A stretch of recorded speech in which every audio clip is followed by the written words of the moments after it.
Boa noite para vocês. O tema dessa noite estamos protestando, né, contra algumas coisas, aproveitando o ano, os 500 anos da Reforma Protestante. Estamos protestando contra algumas tendências religiosas que a gente enxerga no nosso país, até no evangelicalismo, no cristianismo em geral, ou até mesmo dentro da nossa igreja, quem sabe, né? Talvez elas apareçam dentro de indivíduos também, e não somente nos ramos religiosos. E hoje, então, nós protestamos contra o subjetivismo religioso.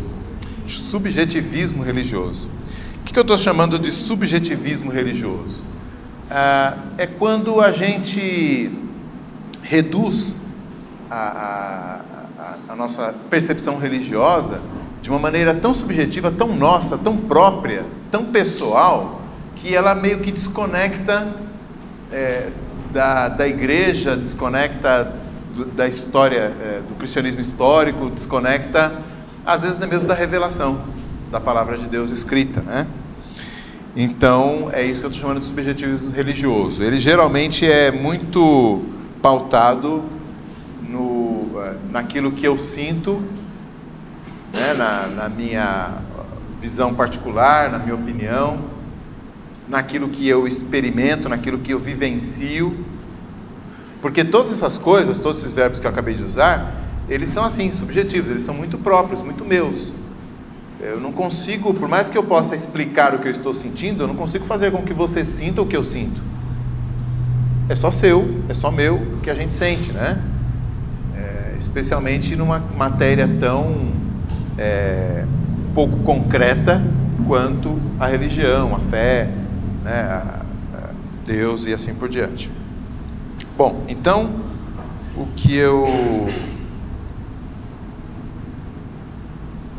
eu queria começar um pouquinho de história, vamos lá. Então, se você pensar em termos de história da igreja, a gente tem já no primeiro século, quando os escritores do Novo Testamento estão escrevendo, a gente já tem alguns lampejos de um tipo de subjetivismo que estava rolando naquela época. Os estudiosos dizem que um movimento filosófico dentro do cristianismo aconteceu no segundo século, chamado gnosticismo, mas que já havia alguns flashes disso acontecendo no primeiro século, por isso que alguns textos do Novo Testamento parecem já combater o gnosticismo, certo? Então, a gente vê alguma coisa disso acontecendo. Quem eram os gnósticos?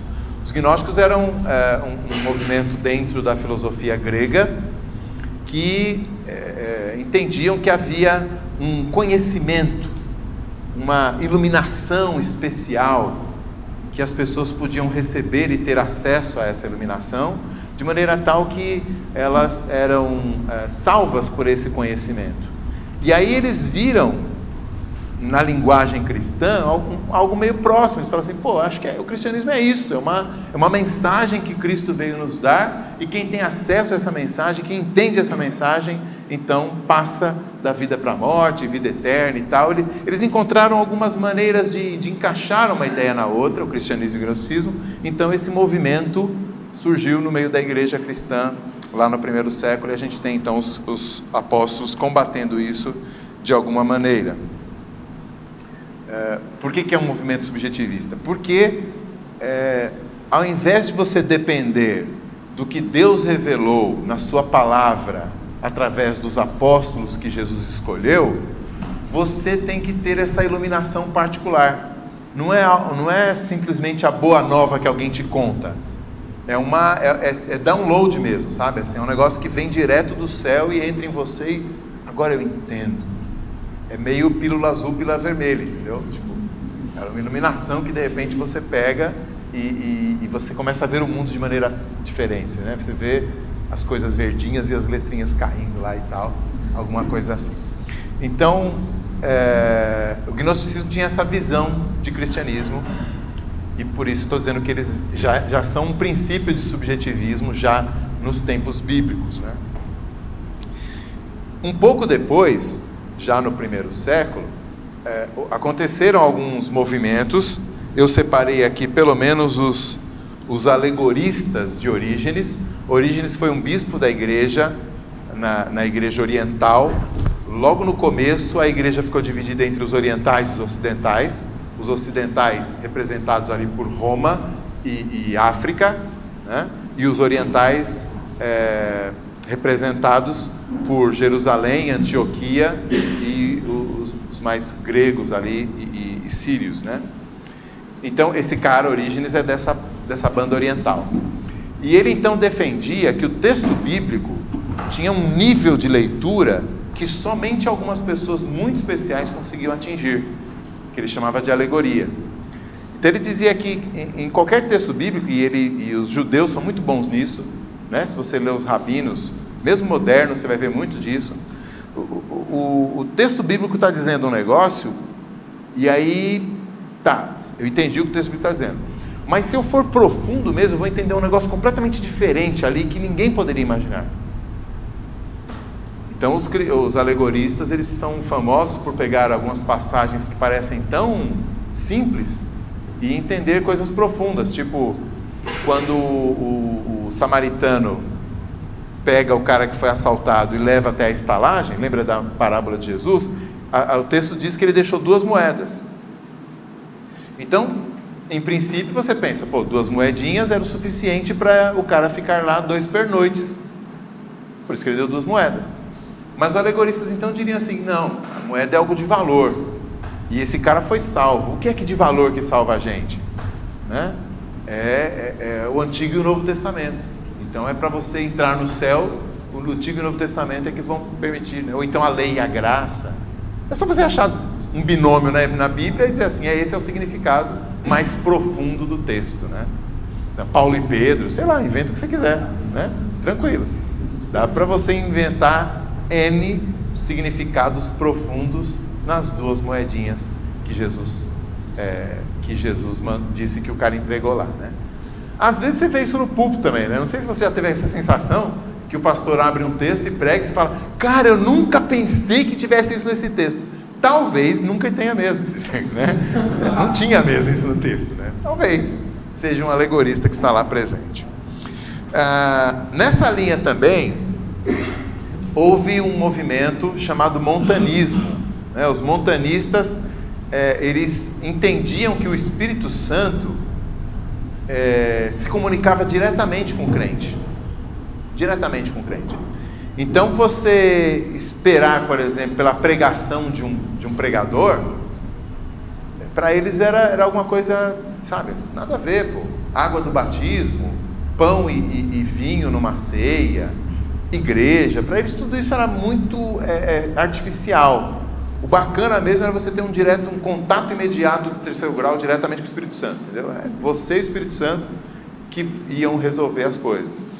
Então eles diziam isso, eles diziam que alguns deles, principalmente os líderes, tinham esse acesso direto à palavra de Deus. Então era mais ou menos assim, o cara ia pregar e na verdade ele pregava, Deus falou comigo essa manhã aqui, e aí mandava. Não, o que o apóstolo escreveu é bacana, mas eu tenho um acesso direto aqui com o Pai e vou falar diretamente para vocês. Os montanistas eram assim. E então, quando a mensagem veio direto de Deus, você não tem como conferir, né? Como é que você vai saber se veio direto de Deus ou não?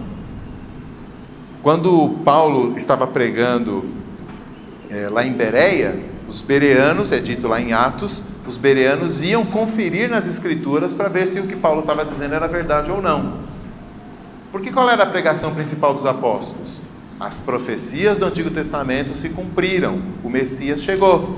Como é que você sabe disso? Olha, ele fez isso, ele fez aquilo, ele disse isso e tal, não sei o que, ele foi citado e tal, não sei o que, né? Era essa a pregação dos apóstolos. Então eles eram judeus e eles falaram, peraí, mas será que foi isso mesmo que o profeta falou? Eles iam nas escrituras para ver se realmente o profeta tinha dito isso, se batia com o que Cristo tinha falado, tinha feito milagre e tal, não sei o que, se realmente os profetas tinham falado a respeito de ressurreição, se realmente os profetas tinham falado a respeito do Messias sofrer. Eles tinham que conferir. Se o cara simplesmente recebe um download e fala, então não tem o que conferir, só dá para baixar a cabeça e aceitar, né? Os montanistas eram assim. E aí, se você fez a relação, é muito parecido. Alguns elementos desses movimentos são muito parecidos com o que o pentecostalismo fez no começo do século XX, né? Então, se você já foi em alguma igreja pentecostal clássica, muitas vezes a hora da pregação, que existe nessas igrejas, não é tão importante na subjetividade do membro. Talvez o pastor até diga que é mais importante, mas na subjetividade do membro, nem é tão importante quanto aquela reunião de oração onde aquela missionária vai realmente mandar a palavra de Deus para mim. Então, tá todo mundo no culto de domingo, bacana, tá, ouvindo a pregação, acham legal e tal, mas na terça-feira aquela missionária que vai chegar lá é que vai mandar fogo do céu. Então, a característica da pregação que está amarrada ao texto bíblico, que é o mesmo texto há 2000 anos para todos os cristãos até então, algo que pode ser conferido, como o pessoal de Bereia fazia, dá lugar a algo muito mais subjetivo. Um cara dizendo, Deus falou comigo, né? Uma tiazinha lá falando, uma tiazinha de coque, né? De preferência, falando, Deus falou comigo isso para você, né? Aí a Letícia pergunta, e para mim, serve também? Não, para você Deus falou isso. Então é muito subjetivo, no sentido de que é muito sujeito, né? É muito individual. Só eu sei o que Deus falou comigo e eu vou te contar. E agora aquilo que eu estou te contando só serve para você e não serve para os outros. Para os outros eu tenho outra mensagem também. Então ficou muito individualizado, muito particularizado a relação com Deus. É isso que eu estou chamando de subjetivismo aqui. Por que protestar contra isso? Qual é o problema? Eu separei alguns textos aqui para a gente começar a nossa reflexão, e eu queria que vocês abrissem acho melhor já cantar quem vai ler o quê, né? Porque senão eu fico esperando aqui, dá mó, né? Mó neurose. Vamos lá. Começa no Big ali. Deuteronômio 13, do 1 até o 5. Deuteronômio também, Gui, 18, do 20 ao 22. Gabriel, Isaías 8, 19 a 20. Isaías também 30, 10. Pode ler? Jeremias 5, 31 e Jeremias 14, 14. Você presta aí, né? Ainda Jeremias 23, 16 a 18. Romanos 16, 18. Quem vai? Romanos 16, 18. 2 Timóteo 4, do 3 até o 4. Cheguei na Ramine já. Jeremias 17, 9. E qual é o seu nome? Esther. Esther, Marcos 7, do 21 ao 23. Vou repetir para todo mundo caso alguém perdeu. Vamos lá. Deuteronômio 13, do 1 ao 5. Firmeza? Deuteronômio 18, 20 a 22. Isaías 8, 19 a 20. Isaías também 30, 10. Jeremias 5, 31. Jeremias 14, 14. Jeremias 23, 16 a 18. Romanos 11, 18. Não, Romanos 16, 18. Eu estou sem o óculos. Será que o óculos está aqui? O óculos está aqui. 2 Timóteo 4, 3 e 4. Jeremias 17, 9. E Marcos 7, 21 a 23. Agora está certo. Vamos lá, vamos fazer essa rodada completa? Pode começar. Quando o profeta ou sonhador se levantar no meio de ti e te anunciar um sinal ou prodígio, e sucedendo tal sinal ou prodígio que te houver falado, e disser, vamos após outros deuses que não conheceste, e sirvamos. Não ouvirás as palavras desse profeta ou sonhador. Porquanto o Senhor vosso Deus vos prova, para saber se amais o Senhor, vosso Deus, de todo o vosso coração, de toda a vossa alma. Andareis após o Senhor vosso Deus, e a Ele temereis. Guardareis os seus mandamentos, ouvireis a tua voz, e Ele servireis, e a Ele vos achegareis. Isso, é interessante porque... Falta um? Vai lá, desculpa aí. Esse profeta ou sonhador será morto, pois pregou rebeldia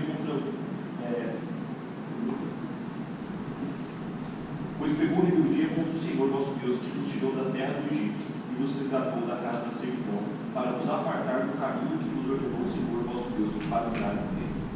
Isso. Então, tem vários textos do Antigo Testamento falando contra os falsos profetas, né? E esse texto, eu separei ele por 3 razões. Ele tem 3 elementos interessantes. O primeiro é que ele diz que a fonte, a origem do falso profeta é o Senhor que está mandando esse cara lá para provar vocês, para ver se vocês estão firmes ou não. Isso é muito curioso, né? Acho que é no 2º livro dos Reis, tem um rei lá que estava fora dos caminhos de Deus, e aí então ele tinha um monte de profetas que só ficavam adulando ele, né? É isso aí, você vai ganhar, vai lá que você vai, né, ganhar as guerras, tal, não sei o quê. E aí então ele chama um profeta de verdade lá, um cara, né, ponta firme, e o cara vai lá e fala a mesma coisa. Não, vai lá que você vai ganhar a guerra, tudo vai dar tudo certo. Eu não sei se é o tom de voz dele irônico, mas o rei percebe que ele não está sendo honesto, né? Não está sendo sincero. Fala aí o que Deus está mandando você falar. Você quer que eu fale o que Deus está mandando? Então, foi o seguinte: Deus reuniu todo o pessoal lá, a turma lá de cima lá, e ficou pensando em voz alta: como é que eu vou fazer para enganar esse rei? Aí, para prejudicar esse rei, para castigar esse rei. E aí um dos espíritos lá teve uma ideia, falou assim: então eu vou ser um espírito de engano na boca dos profetas. E aí Deus falou: cara, fechou, é você mesmo. E o cara foi lá e desceu na boca dos profetas e foi um espírito de engano na boca dos profetas, porque Deus falou para ele fazer isso, né? São uns textos assim bem, né, tipo calvinista, ultra calvinista, né? Mas assim, não vamos poder ficar pensando muito nisso, mas só pensa no seguinte, né? Essas coisas acontecem debaixo da permissão de Deus, tá? Outro detalhe desse texto é que ele diz assim: esse profeta falso vai falar em meu nome, certo? O Senhor disse isso, vocês não devem ouvi-lo, vocês devem se voltar para a minha palavra. Mas se o cara está falando que é Deus que está falando, o que significa voltar-se para a minha palavra? Ele diz: para a minha palavra e para a minha lei. Ou seja, ele está dizendo: fiquem com o que está escrito. Ele está separando bem aquilo que esse cara vai falar daquilo que está escrito. Isso é curioso por quê? Porque nessa época só tinha a Torá, só os 5 livros de Moisés escritos. Mais ou menos, né? O próprio Deuteronômio não estava acabado ainda, já que está escrevendo, né? E muitos profetas vão falar depois disso. E o povo vai ter que ouvir, porque são profetas de verdade, né? Então, é curioso isso, mas de qualquer forma, o texto está dizendo: voltem-se para a minha lei. O que o cara vai dizer tem que bater com aquilo que está escrito. A base é a minha lei. Se ele fugir um pouco, então ele tem que ser apedrejado. Que é a terceira coisa interessante, né? Porque se algum, sei lá, bispo aí de alguma dessas igrejas resolver, né? Então agora é o seguinte: na nossa igreja, se o profeta falar e não acontecer, vai ser apedrejado, possivelmente todos vão virar presbiterianos, né? Próximo texto.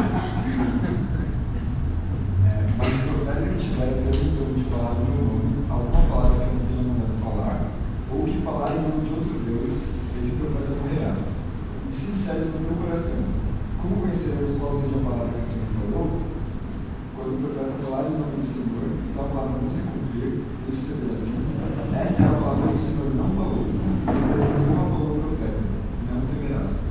Então aí nesse caso ele dá um testezinho, né, que é o cara falar alguma coisa que vai acontecer e ela não acontecer, né?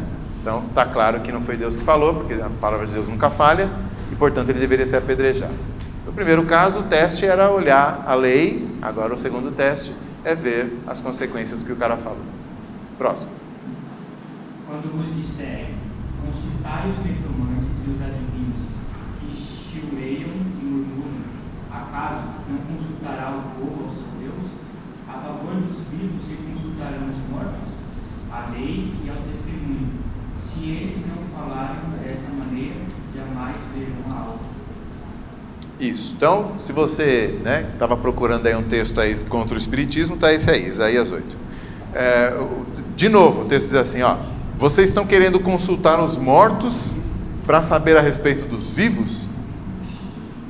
Eu vou acabar com vocês, né? O que vocês deveriam fazer? Deveriam ir à lei e ao testemunho. Então, de novo, o padrão é o padrão escrito. É aquilo que está escrito que vai determinar como vocês devem agir. Quando ele diz assim, como é que é? Consultar a Deus, né? Primeiro, ao invés de consultar os mortos, deveriam consultar Deus. E aí depois ele fala da lei escrita, né? Da lei do testemunho. Então, como é que consulta Deus? Consulta naquilo que está escrito. Próximo. Eles dizem a Deus, não tenham mais opções, não nos revelem o que é certo, falem as coisas agradáveis, Então, aí que está. Por que Deus tem que insistir tanto com isso?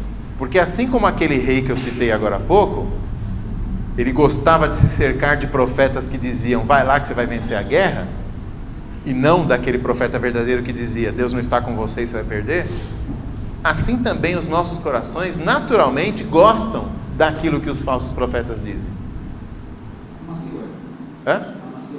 Pois é, cara. Agora, eu não sei se é mais fresquinho porque vende mais ou se vende mais porque é mais fresquinho, né?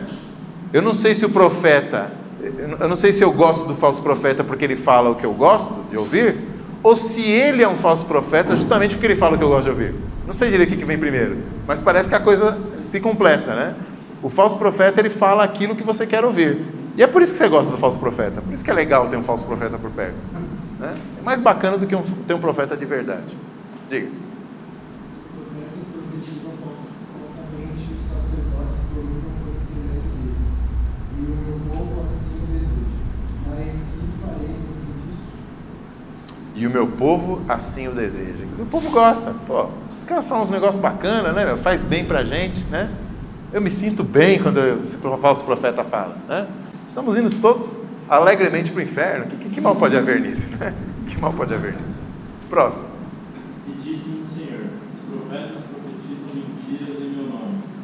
Não os enviei, nem lhes dei ordens, nem lhes falei. Visão falsa, adivinhação, vaidade e o engano do seu coração é o que eles profetizam. Então, a fonte da profecia é a vaidade do coração deles. Eles estão falando de alguma coisa que na verdade é a opinião deles, e falando isso em nome de Deus, e de alguma maneira, assim como a mensagem deles faz bem para o meu ego, falar também parece que faz bem para o ego deles, né? Está todo mundo feliz. Eles estão felizes porque estão falando uns negócios bacanas, está todo mundo gostando do que eles falam, eu também fico feliz porque eles falam coisas bacanas, e assim. Próximo. Assim diz o Senhor dos Exércitos, não deis ouvidos às palavras dos profetas que com vós profetizam do leite de vãs esperanças. Falam as visões do seu coração, não que vem da boca do Senhor. Dizem continuamente aos que me desprezam. O Senhor diz, paz tereis, e a qualquer que anda segundo a dureza do seu coração, dizem, não virá mal sobre vós. Porque quem esteve no conselho do Senhor e ouviu a sua palavra, quem esteve atento à sua palavra e a ela entendeu. Então, quer dizer, eles falam coisas agradáveis, né? O contexto aí de Jeremias é o seguinte: Deus estava castigando o povo, e esse castigo finalmente era que eles iam ser arrancados da terra que Deus tinha prometido lá para Abraão, e iam ser levados para a Babilônia. E aí alguns profetas estão dizendo assim, não, vai dar tudo certo, não tem erro, vai dar tudo, vamos ter paz. E por causa dessa falsa esperança, né, que o texto fala, né, eles vos dão esperança, por causa dessa falsa esperança, eles continuavam relutando contra o castigo que Deus tinha determinado. E por isso acabavam não aprendendo aquilo que eles tinham que aprender com aquele castigo, né? Então, esses falsos profetas falando coisas boas estavam prejudicando aquele povo. E aí Deus está falando assim, não, vocês não vai rolar, vocês vão ter que ir para lá mesmo. Não se iludam, né? Diga lá. Porque eles não servem a Cristo nosso Senhor, pelos seus próprios interesses, e enganam o coração de vocês com palavras doces e lisonjas. Isso, aí já é Novo Testamento, Paulo está falando de pregadores, né, que falavam, como é que é? Lisonjas, né? Quer dizer, lisonja o que é? Lisonja é elogio, né? É o mesmo conceito, não mudou nada. Os caras continuam falando o que você quer ouvir. Faz bem para você, né? Você se sente bem quando você ouve o que o cara fala. E aí, como é que é o comecinho lá? Fala dos seus próprios interesses, né? Volta lá. Fechou ou não? Eles não servem a Cristo nosso Senhor, mas os seus próprios interesses. Eles servem seus próprios interesses. Vocês estão servindo a Cristo? e servem seus próprios interesses. Beleza, vai lá. Pois haverá um tempo em que não suportarão a sã doutrina, pelo contrário, cercar-se-ão do mestre segundo as suas próprias cobiças, como que sentindo coceira nos ouvidos, e se recusarão a dar ouvidos à verdade, entregando-se às fábulas. Isso, então, Novo Testamento ainda, né? Agora, Paulo não está nem descrevendo sua própria situação, ele está dizendo que no futuro a coisa vai mais ainda nessa direção. As pessoas parecem que vão sentir um comichão no ouvido ali. É difícil entender se ele está falando de um comichão de vontade de ouvir mais esse tipo de coisa, ou se é um comichão tipo alergia à verdade. Qualquer uma das duas interpretações parece que encaixa no texto dele. Enfim, mas a questão é que parece que há eu não quero ouvir esse negócio aqui, eu quero ouvir esse outro aqui que é bem legal de ouvir. E esses caras, volta lá um pouquinho, Rafa, a descrição, eles são... Antes do comichão lá, como é que ele descreve os caras? Cercação de mestres segundo as próprias cobiças. Isso, então essas pessoas têm cobiças, ou seja, eles têm desejos, né? Têm suas próprias vontades, e eles se cercam de pessoas que vão estar de acordo com essa vontade. O que mais? Eu estava abrindo a outra versão, mas beleza. Ah, tá.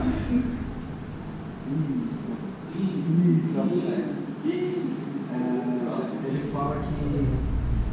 O papel não trava, tá vendo? O papel não trava.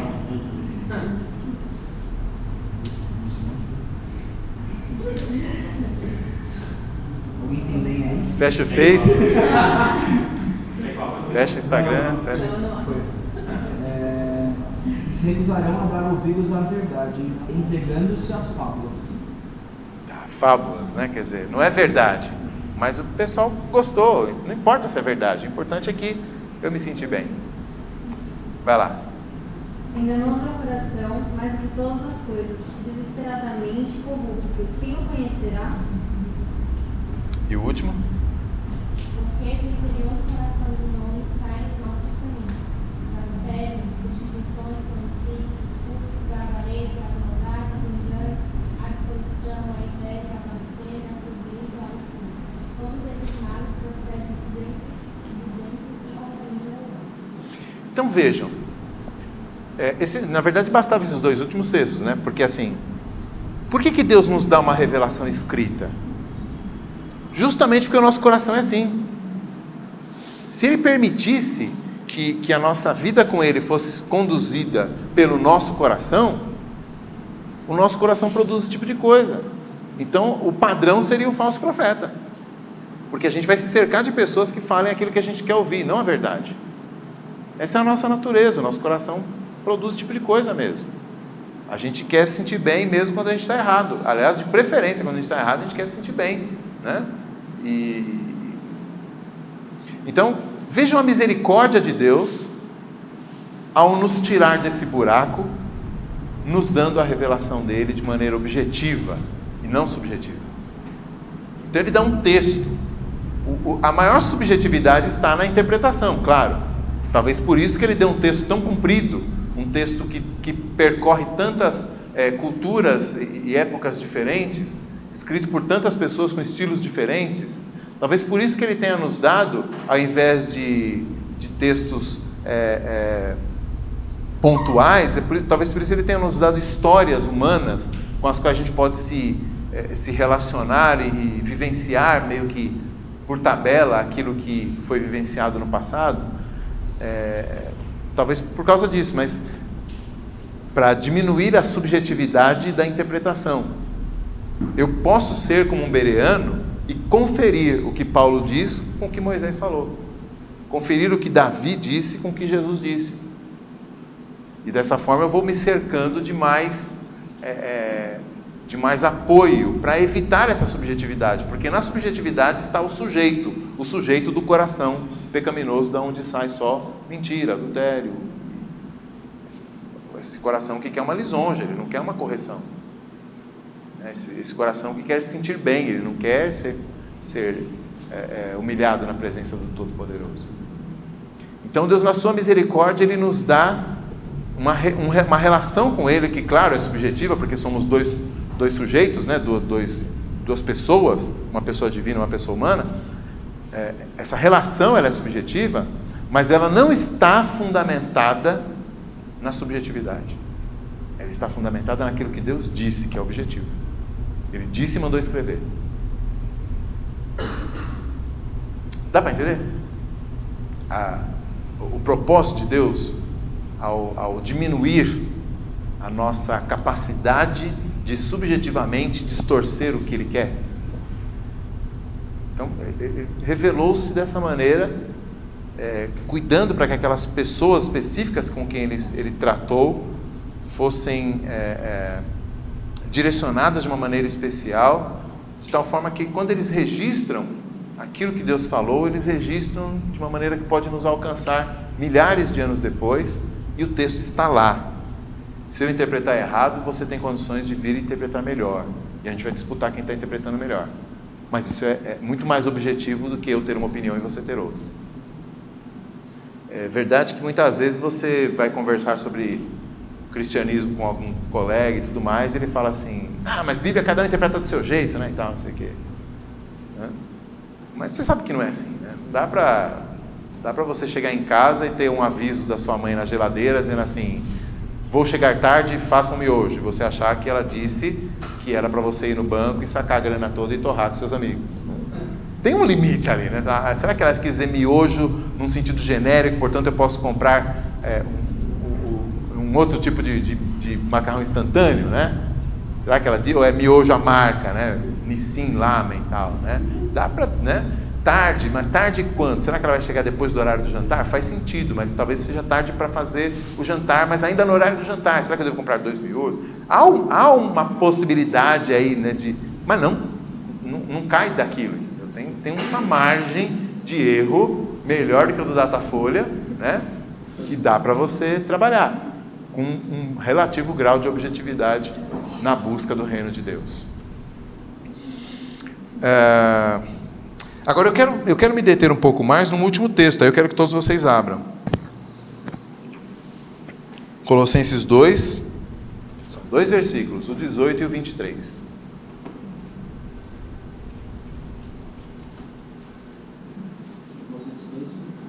Colossenses 2, versículo 18, versículo 23.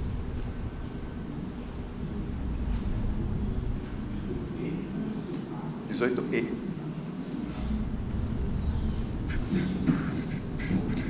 Todo mundo achou? Eu estou com a NVI aqui, ó. Diz assim. Não estou não. Não estou não. Eu fiz algumas anotações com a tradução da NVI. Diz assim: ninguém se faça árbitro contra vós outros, pretextando humildade e culto dos anjos, baseando-se em visões, enfatuado, sem motivo algum na sua mente carnal. 23. Tais coisas, com efeito, têm aparência de sabedoria, como culto de si mesmo, e de falsa humildade, e de rigor ascético. Todavia, não tem valor algum contra a sensualidade. Algumas notinhas de tradução aí. Quando ele diz lá, ninguém se faça árbitro contra vós outros, esse árbitro aí, realmente, uma tradução bem específica, é o juiz de uma competição. Então foi bem bacana essa palavra que acharam aí na Almeida. É o juiz de uma competição na qual alguém podia ser declarado fora da competição. É aquele juiz que, por exemplo, pode dizer que, sei lá, o cara fez o gol de mão, sabe? Ou então aquele juiz no MMA que diz que esse cara não alcançou o peso da categoria, naquele dia ele está fora do peso, então ele não pode competir. Ou o juiz no sentido dos medalhistas lá, que de repente descobre que o cara na verdade estava com doping, né? Tinha usando uma substância considerada de doping lá, e portanto ele não pode mais receber a medalha, ele tem que devolver a medalha. É um juiz nesse sentido, o juiz que contesta, por isso que a tradução está, árbitro contra vós. É esse tipo de juiz que está tentando ser retratado aí nessa expressão. Então, qual que é a ideia? Lá na igreja de Colosso, A carta aos Colossenses é uma das cartas que eu mencionei que tem esses indícios de combate a um gnosticismo ainda incipiente. Então, lá em Colossos, que é uma cidade grega, né, bastante importante, esse movimento estava começando lá. Então, Paulo está dizendo assim, olha, ninguém dê uma de juiz para cima de vocês, dizendo que vocês são menos crentes, alegando que tem visões, que tem isso, que tem aquilo, que tem experiências impressionantes. Está dizendo, ninguém pode levantar aí o nariz, né, acima dos outros, pretextando, né, ou seja, usando como pretexto esse tipo de coisa, né? Ele faz a lista, né? Humildade e culto aos anjos, né? Então uma pessoa aquela pessoa que tem uma espiritualidade assim mais impressionante, né? Que vai lá e falou com um anjo, então ela sabe onde o anjo aparece, ela tem o nome do anjo, ela não fala para ninguém. Esse tipo de bobagem. Ele também fala... Não, certo, ok. Então, culto aos anjos, tá? Ele fala, baseando-se em visões. Né? Então, eu vi não sei o que, Deus falou comigo aquilo e tal, não sei o que. Então, não deixem ninguém com esse tipo de desculpa, com esse tipo de pretexto, com esse tipo de argumento, se mostrar ou querer se arrogar uma espiritualidade acima da de vocês. Não permitam. Mas ele não apenas diz isso, ele diz que esse sujeito está enfatuado. Alguém tem outra versão aí? Não? Ao invés do enfatuado? Não? Está só enfatuado? Eu peguei da Almeida mesmo aqui. Inchado vamentemente pelo seu entendimento carnal. Inchado? Vamentemente, né? Inchado em vão, né? Inchado, é a tradução literal desse termo aí. Mas assim, a gente tem... É o 18. É o 18.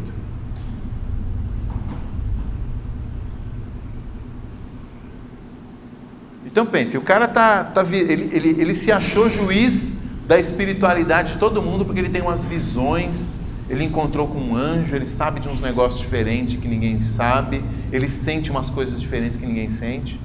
E aí Paulo diz que ele é um enfatuado, um inchado. Qual a ideia?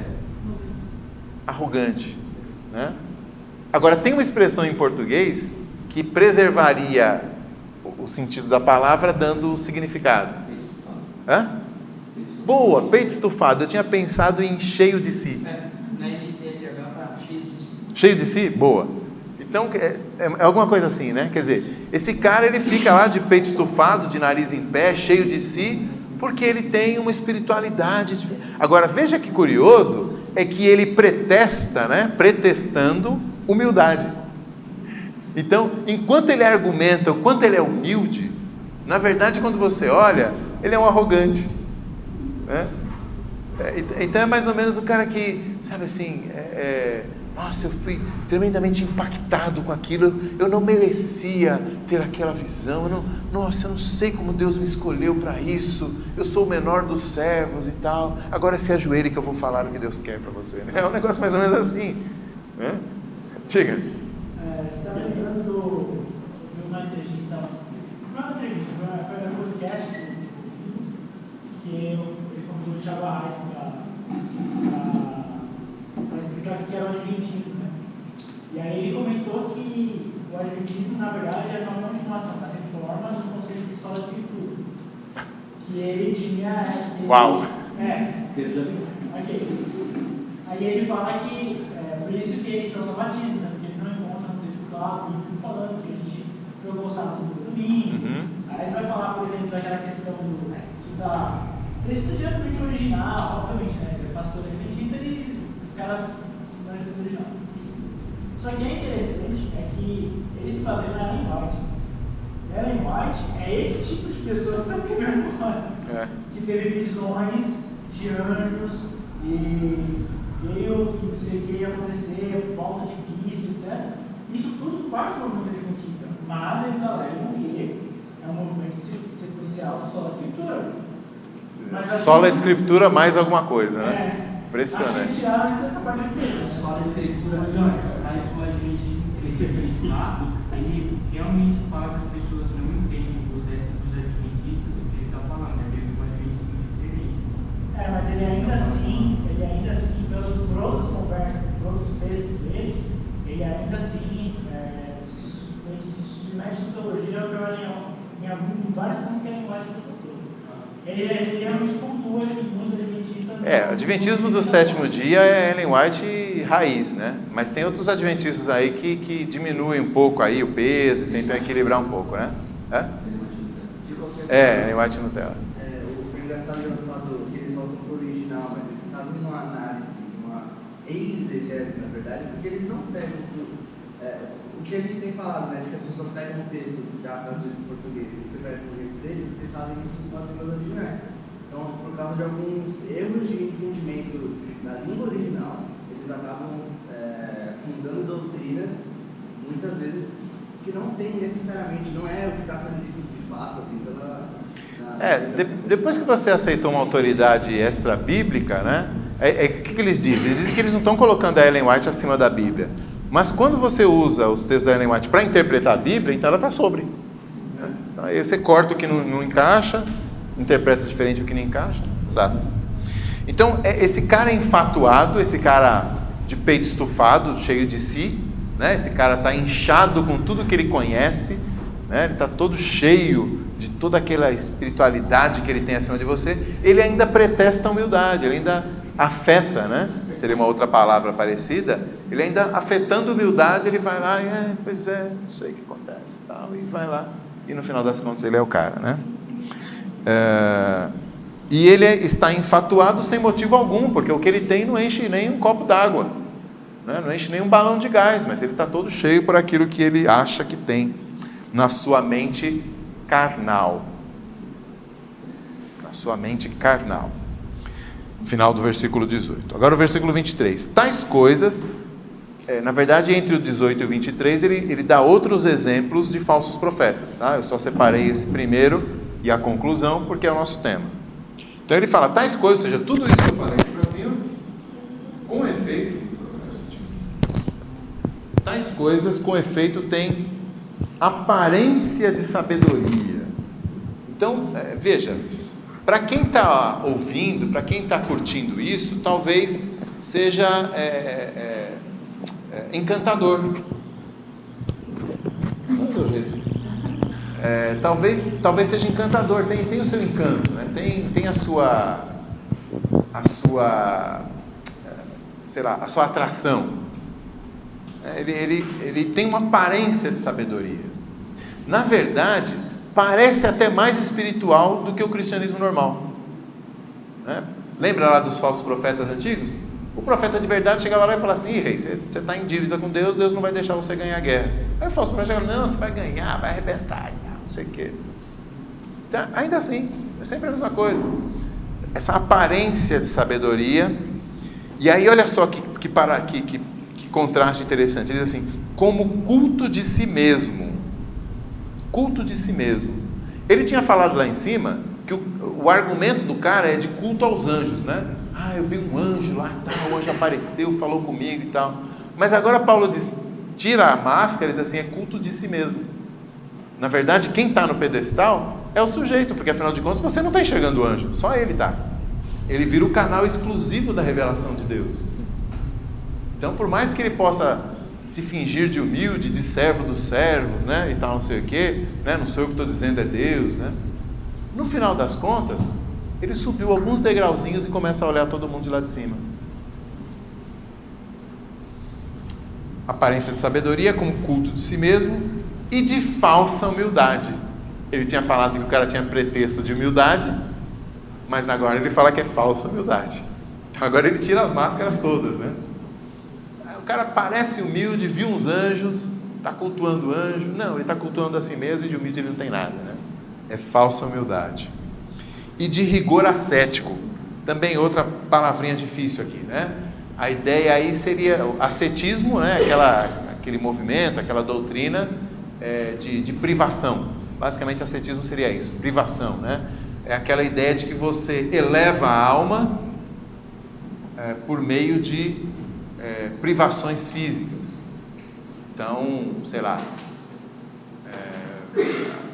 você ajoelha lá no caco de vidro, né? Ajoelha no caco de vidro para matar a sua carne e elevar o seu espírito. Né? Até jejum pode entrar nessa parada, né? Se você não tiver cuidado, você pode fazer jejum como se fosse um ascetismo, nesse sentido, digamos, negativo. Então, a ideia é que você machuca o seu corpo, humilha o seu corpo, despreza o seu corpo. Então, sei lá, isso pode acontecer até mesmo por uma perna cabeluda, né? Um saião feio, né? Uma mulher que não se cuida, e aí ela olha para as nossas meninas lindas aqui, bem cuidadas, e fala assim: não são espirituais. Espiritual sou eu, que não corto o cabelo e não faço pelo da barba, já virou barba. Não faço pelo, não faço a perna faz anos e anos, né? E diga, Esther, vai falar alto.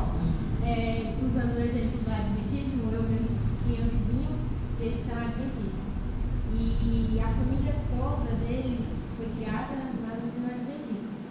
Aí eles olhavam pra gente, eu sempre fui evangélico, minha família, e eles falaram: vocês não são crentes, porque você usa choque, você usa calça, você não é crente.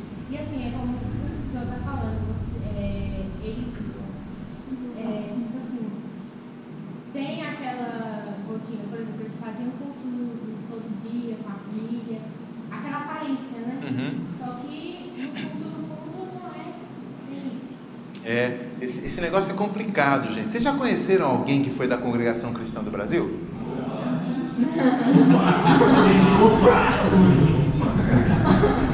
Cara, é complicado, meu, assim. Você tem algumas pessoas lá que estão bem acomodadas com o sistema, mas se você vai falar de espiritualidade com a pessoa, você descobre que é uma pessoa esquisita, cara. E tem muitas pessoas que saem de lá totalmente traumatizadas, assim, de ter que pagar uma grana para Solange mesmo depois, assim, sabe? Fazer várias sessões, assim, para ver se consegue lidar novamente com a ideia de Deus e de comunidade e tal. É complicado. Conheci alguns casos bem complicados assim. Mas qual que é a ideia? A ideia é a seguinte: você reduz a espiritualidade àquilo que se pode medir.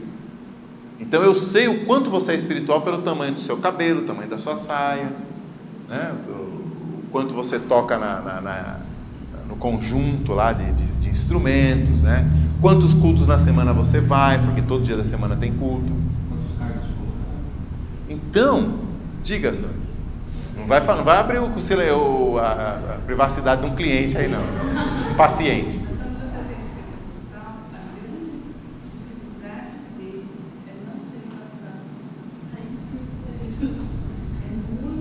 Excelente exemplo. Minha mãe sofria disso, Solange. Minha mãe se converteu na Deus é Amor, eu acho. Na Deus é Amor, alguma coisa assim. E ela nunca falou em línguas. Eu tentava presbiterianizar ela, mas não tinha jeito, cara, porque tinha toda uma pressão social dentro ali e tal. Mas ninguém explicou para ela que era só dar uma fingidinha que rola, entendeu? Ninguém explicou para ela. Não sei se ela era honesta demais. Eu não sei o que acontece.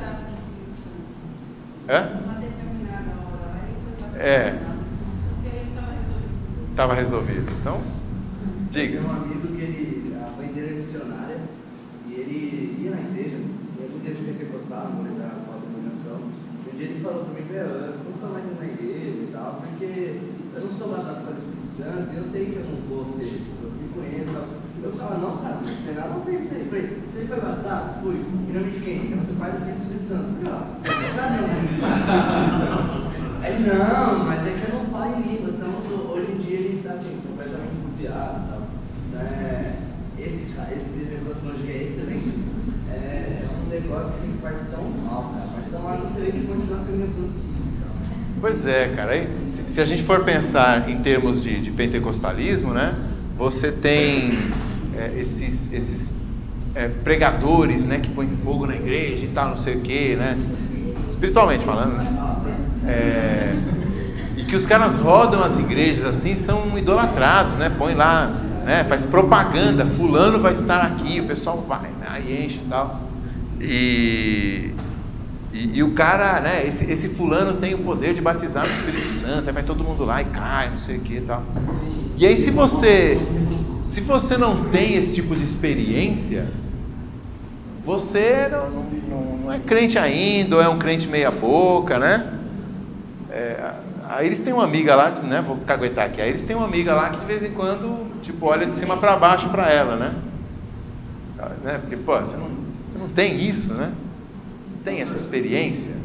Na faculdade, tinha naquela, pouco antes de eu ir para a aula que eu tinha na sala agora, eu tinha reunião do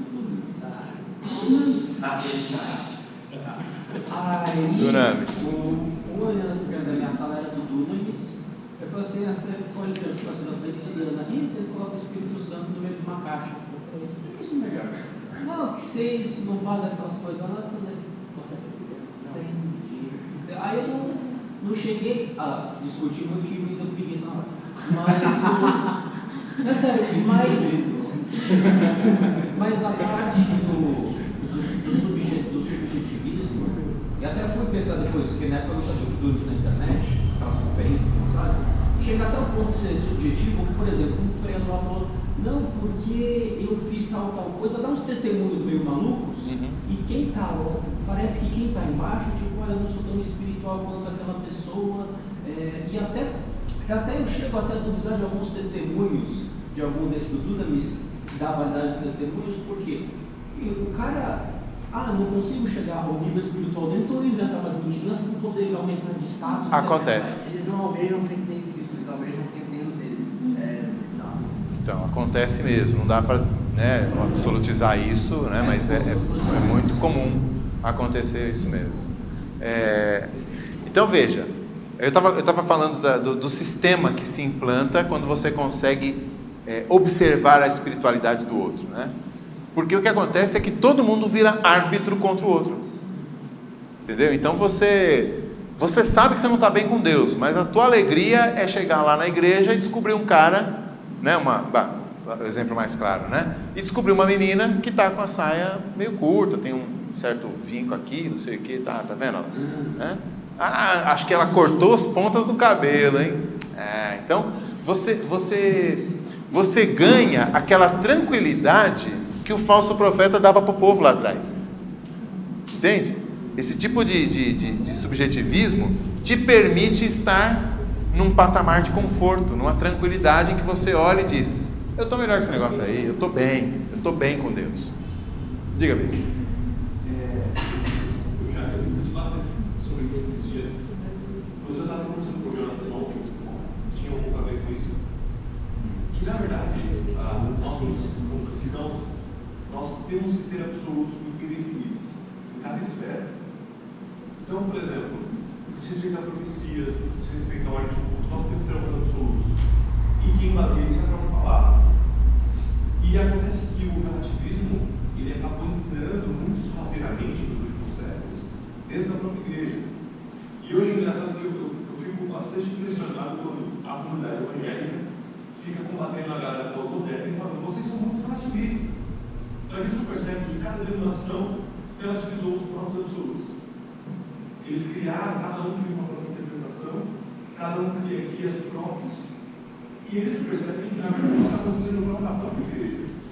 Isso é uma aberração, louca. Enquanto os cristãos não perceberem e não tirarem da própria comunidade cristã, você não pode querer combater isso no mundo. Isso se infiltrou de uma maneira absurda. Cada um começa assim. Como é que a gente interpreta? Igual você falou. Nossa, eu nunca vi isso. O pastor também tem profissão, eu nunca vi. Quer dizer, o que é isso, cara? Deus não diz, esse é o Chico, cara. E eles não percebem o que eles estão fazendo. Eles estão destroçando a igreja de dentro para fora. A igreja visível, né? E ficam combatendo, falando, nossa, que absurdo. Hoje em dia, né? A pessoa relativiza tudo, relativiza conceitos. Só que eles relativizam a própria religião.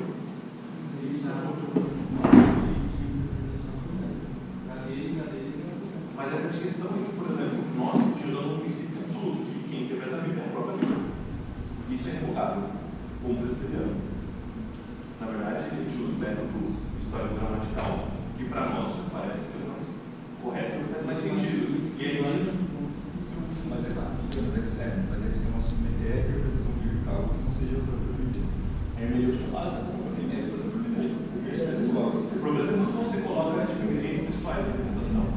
Aí complica, porque aí de fato, porque, não sei se vocês já viram apologistas católicos, né? Eles de vez em quando eles gostam de bater nos protestantes aí, dizendo que por causa do protestantismo há um subjetivismo no cristianismo que acabou com o cristianismo, né? Cada um tem esses milhares de denominações que existem, eles apontam isso como um fruto direto da reforma, e é mesmo, né? E dizem que isso partiu a Igreja de Cristo e acabou com a unidade da Igreja de Cristo. Aqui na perspectiva deles, Igreja de Cristo significa Igreja Católica, né? Eles não têm a ideia de igreja visível e invisível que o Big acabou de mencionar ali ano passado. Mas verdade, assim, a gente acaba fazendo isso, né?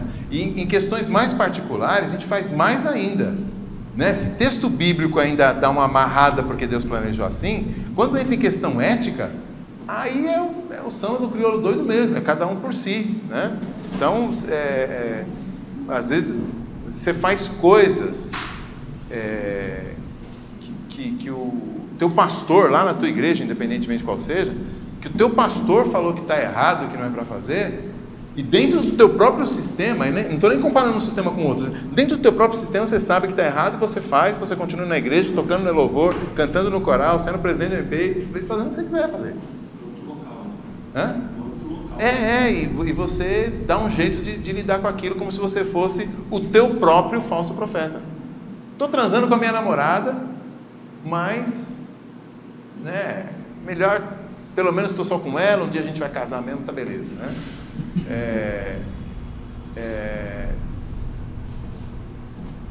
Né?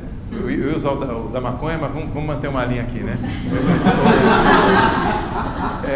Fui nas festas que eu vou, eu sempre saio travando as 4 rodas, né? Mas o importante é que eu tenho um organismo bacana e domingo de manhã eu estou lá na escola dominical. Óculos escuros para dar, né? Passar um pano, né? Mas estou lá, nunca falto na igreja por causa disso. Então eu vou trazendo, eu estou fazendo um exercício aqui para a gente, eu comecei falando de igrejas e tal, não sei o quê, mas claro, isso não tem propósito a gente ficar falando dessas igrejas, tem que trazer para nós aqui, porque esse subjetivo não é só institucional, e até menos isso, a questão é que nós como sujeitos somos subjetivos e a gente quer dar uma subjetivizada na coisa, é fácil, é gostoso, é prazeroso para a gente isso. Pastor, tem um livro do Weber, que esse subjetivismo, até como ele falou que está dentro da igreja, ele fala como descobrir a vontade de Deus, que ele quebra alguns chavões que a gente corriqueiramente costuma falar, tipo, não posso tal coisa porque Deus não me abriu as portas ainda, entendeu? Mas aí ele questiona, o Jonas, da professora Jonas, o que é isso? Ou ele teve todas as portas abertas para tentar fugir. Aí ficou isso, talvez seja porque senão. Aí ele fala assim, então as portas não estão abertas ainda, talvez seja pelo ter um tipo de oração, talvez você perseverar no Senhor. Ou testes com Deus, é tipo, tô afim daquele cara, se ele Deus, se ele está do meu lado, é porque é para ficar com ele, entendeu? Esse tipo de subjetivismo. Saber de verde hoje é um sinal. É sinal de Deus. Então... Mas você sabe que o cara é palmeirense, né? Se ele vier de verde hoje é sinal do Senhor, né? Aí o cara vem com a camisa do Flamengo, você olha, mas a meia é verde, né? Tá. Isso que o Big falou, depois do livro eu comecei a ver realmente, tipo, às vezes sem a gente não percebendo, a gente acaba caindo no subjetivismo meio disfarçado. Isso, mesmo sendo presbiterianos da gema, só a escritura na cabeça, mas a gente também vai conseguir deixar a coisa muito subjetiva. Um exemplo fácil é quando você sola a escritura e você vai no culto e a pregação foi fiel e você não achou legal a pregação, não achou legal o culto porque você não sentiu nada. Não deu aquele tremor. Não arrepiou, né? Tipo o espelhinho do Peter Parker no trailer proibido lá de Vingadores 3, né? Subiu os pelinhos, então não foi um bom culto. Então, quer dizer, você em tese é presbiteriano, mas na hora do vamos ver, você virou um pentecostal. Você está avaliando e dando nota para o culto, para a adoração, não pelas promessas objetivas de Cristo, de que Ele estaria presente, não pelas instruções objetivas da palavra, de que o culto prestado em nome de Cristo com fé é recebido por Deus, não na objetividade de que a pregação fiel sempre é Deus falando, mas na sua subjetividade de que aquele dia você não sentiu. Esse foi uma palavra assim de fé, às vezes as pessoas acabam tendo subjetivismo, porque entre aspas dá alguma coisa que ela pode ver no futuro. Eu não quero viver pela fé, confiando no Senhor, algo que ela não pode ver. Acaba porque se o profeta for para acontecer uma coisa, não vai acontecer. Se fala que outro profeta falou outra coisa, eu vou querer, então vai ter outra coisa. Então, cristãos acabam querendo ter não querendo viver pela fé, e sim por certezas que ele pode ver, tocar. Então, pois é, mas é uma certeza. Então, eu tive certeza de poder. Isso, não, correto. Estou tentando pensar em como é que é essa certeza. É uma certeza interna, totalmente interna. Ela não tem relação com o mundo externo. Porque, por exemplo, nossa, cara, eu fiquei super emocionado, né, quando o pessoal cantou aquela música no coral. Mexeu comigo. Mas assim, o que você leva embora não é exatamente a música. O que você leva embora no final do culto é o seu mexido. Está dentro de você. Então a tua espiritualidade está dentro de você. Houve um gatilho? Houve lá, o coral cantou e tal, não sei o que. Mas na verdade está totalmente dentro de você. Você está isolado do resto. É só você que está ali sentindo aquilo. Quer ver? Muitas vezes, um outro exemplo disso, bem sutil. Muitas vezes, quem esteve sempre na igreja e nunca se desviou desde pequeno, se sente um pouco inferiorizado em relação àquele cara que foi vida torta e teve uma conversão 180 graus, e tem aquela história para contar. Eu estava ali com a injeção ali para dar um pico ali, e de repente a minha mão travou a injeção ali, eu não consegui colocar e tal. Eu falei, mas o que está acontecendo? Aí eu ouvi uma voz assim falando, você é meu. E aí eu falei, cara, mas quem está falando isso? É o traficante, só porque eu estou atrasado já estou ouvindo voz. Essa é da boa, né? Então, e aí a gente fala, cara, que experiência com Deus, né? Que experiência com Deus. Eu orei, minha mãe estava doente, ela morreu. O outro lá orou, a mãe dele estava doente, foi curada. Puxa, uma experiência com Deus, né? Que eu não tenho. A gente acaba colocando o negócio no subjetivo, na experiência, no que sentiu. Agora, eu sei que Deus está comigo porque eu senti alguma coisa no culto, ou porque tal coisa aconteceu lá, a cura da doença da minha mãe, ou porque na palavra dele ele disse que está. Porque se ele está comigo porque ele disse que está, aí é fé. Mas se eu sei que ele está comigo porque eu senti, aí já não é fé. Se ele está comigo porque eu vi a cura da minha mãe, eu vi lá o exame, né? O médico falando, ela tem 3 semanas de vida, e aqui o médico falando, ela não tem nada, né? Então já não é fé, é uma outra coisa, é uma experiência que eu tive. Eu não estou falando que é ruim, eu só estou falando que não é a base, não é o fundamento, né? Pode ser o móvel que você põe na casa, mas não é a base, não é o fundamento, não é a coluna que deixa a casa de pé. Por uma razão simples: o dia que isso não acontecer, você está no lixo.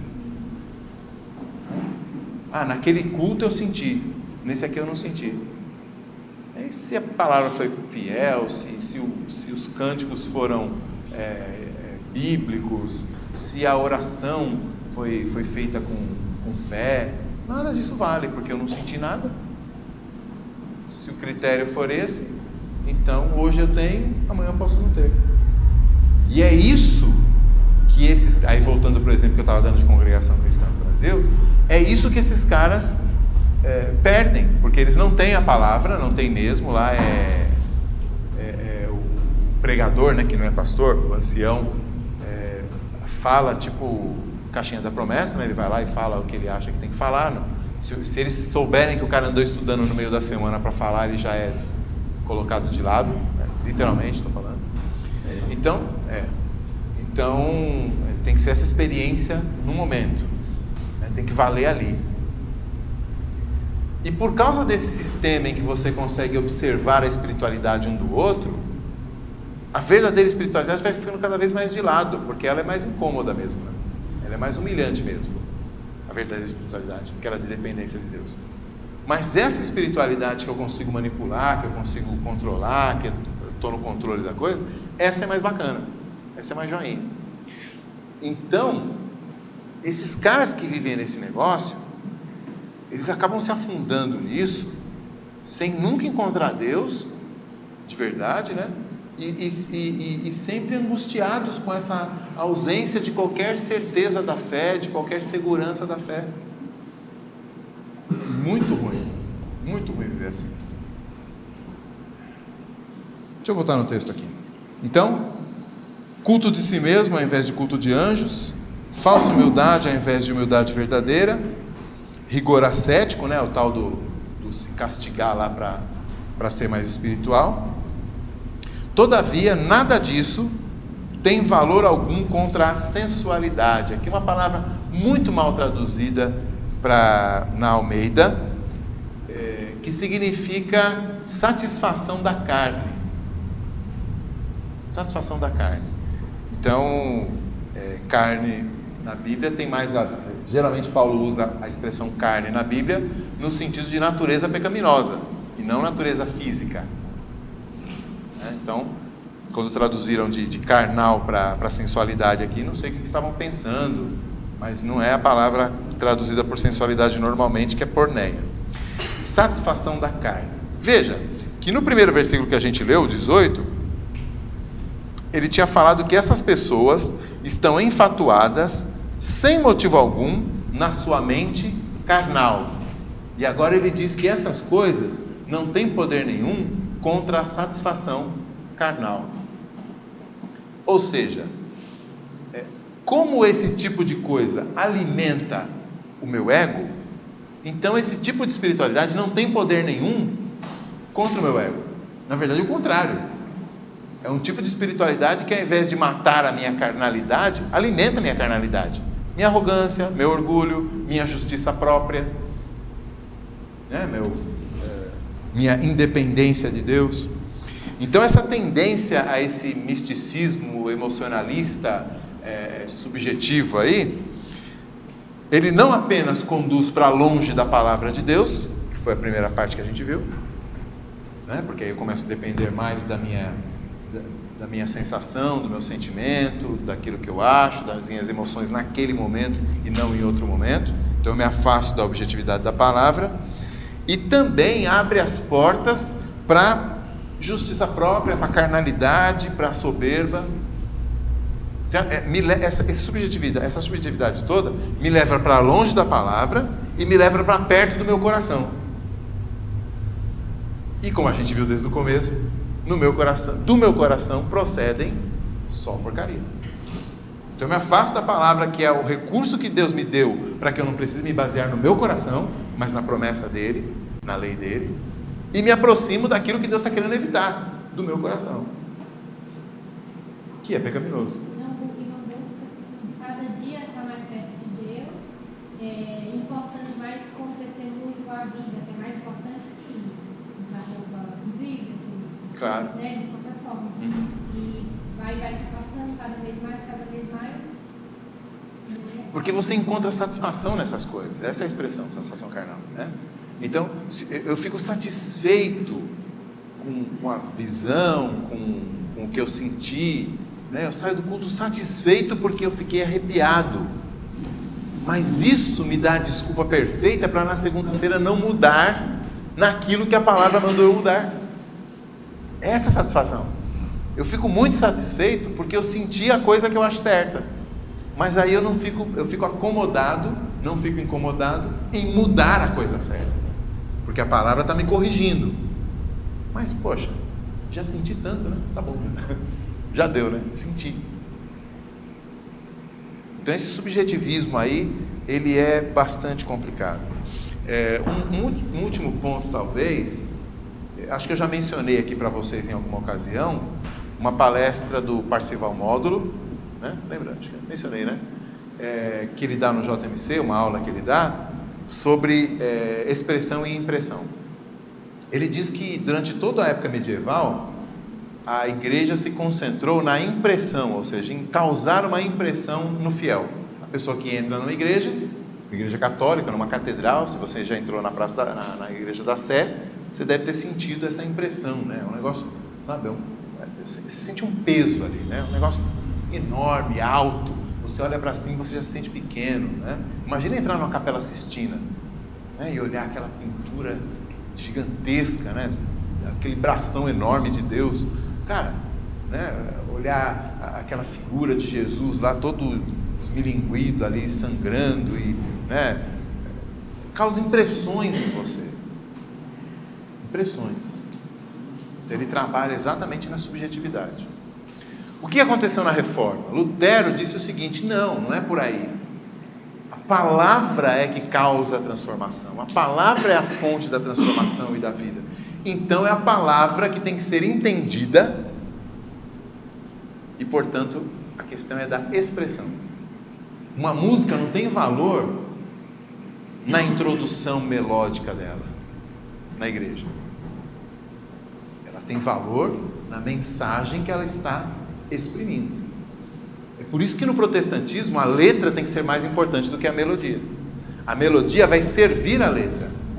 Nessa palestra o Parcival mostra alguns hackings e ele compara alguns, aquela música para funeral, né? Ele compara duas católicas e duas protestantes. E é nítido que a música do funeral lá medieval era uma música que te causava todas as tristezas da morte, do falecimento de alguém, enquanto as músicas protestantes te levavam a uma expectativa, a uma esperança de uma vida futura, das promessas do Evangelho, sem letra, só a melodia. Então a música tem essa capacidade, mas ela precisa estar, essas impressões têm que estar submetidas à expressão da verdade, a verdade que está na palavra. Então eu estou trazendo esse exemplo do Parcival, mas para pensar no todo. Às vezes a gente fica tão apegado às impressões, né, às subjetividades nossas, que se a coisa não apertar o botão certo, não tocar a tecla certa lá, a gente acha que não foi bom, a gente faz uma avaliação e tal, não sei o quê. E a gente está ali reunidos para adorar alguém que prometeu que estaria presente e que receberia essa adoração e que falaria conosco e que ouviria a nossa voz. Isso sempre tinha que ser um impacto na nossa vida. Não tem como você ir para um culto sabendo o que está acontecendo lá e voltar dizendo hoje não foi bom. A não ser que você tenha caído na vala da impressão, do subjetivismo. Aí pode não ter tocado em você, mas aí tocou no outro. Aí virou farofa, né? Não, as promessas de Deus são objetivas. Ele está presente, Ele está falando, Ele está me corrigindo. Eu preciso dessa correção, eu preciso desse amor, eu preciso dessas promessas, eu preciso dessa lei, eu preciso de ouvir de novo as boas novas do Evangelho, né? E assim por diante. Então, precisamos sair, não é deixar a impressão ou a subjetividade de lado, mas submetê-la àquilo que é o real, objetivo, a palavra de Deus. Diga, Letícia. Ao mesmo tempo que todo o subjetivismo é ruim, acho que um puro racionalismo. Sim, sem dúvida. Porque, bom, acredito que Cristo, quando Ele morreu, Ele redimiu toda a nossa vida no sentido racional, no subjetivo. Então, a nossa subjetividade tem que estar de acordo com o que a gente acredita. Isso, exatamente. Então, quer dizer, se eu estou chorando com essa música, porque essa letra me fala de coisas profundas que eu creio de verdade, é uma coisa. Mas se eu estou chorando com essa letra, porque essa melodia eu gosto demais e a letra não tem nada a ver, e aí o pessoal que trabalha com música aí, né? Realmente a gente precisa de prestar atenção nas letras que a gente canta, né? Tinha uma música que eu usava de mau exemplo uns tempos atrás, que é aquela que diz assim: como um farol que brilha à noite, como uma flecha que acerta o alvo e tal, não sei o que tal. Você canta a música inteira se dedicando ao Senhor, dizendo que você quer estar nas mãos do Senhor, mas em nenhum momento diz lá que raio é esse farol, que flecha que está acertando o quê, e cada um vai entender do jeito que quiser, né? Eu vou evangelizar. O outro fala assim: eu vou ir mais na igreja. E cada um pensa o que quiser. E a música deixa assim mesmo. Cada um pensa o que quiser. Então, se a gente tiver músicas mais objetivas, né, com letras mais objetivas, que todo mundo entenda, é disso que a gente está falando. E isso é bíblico. Puxa vida.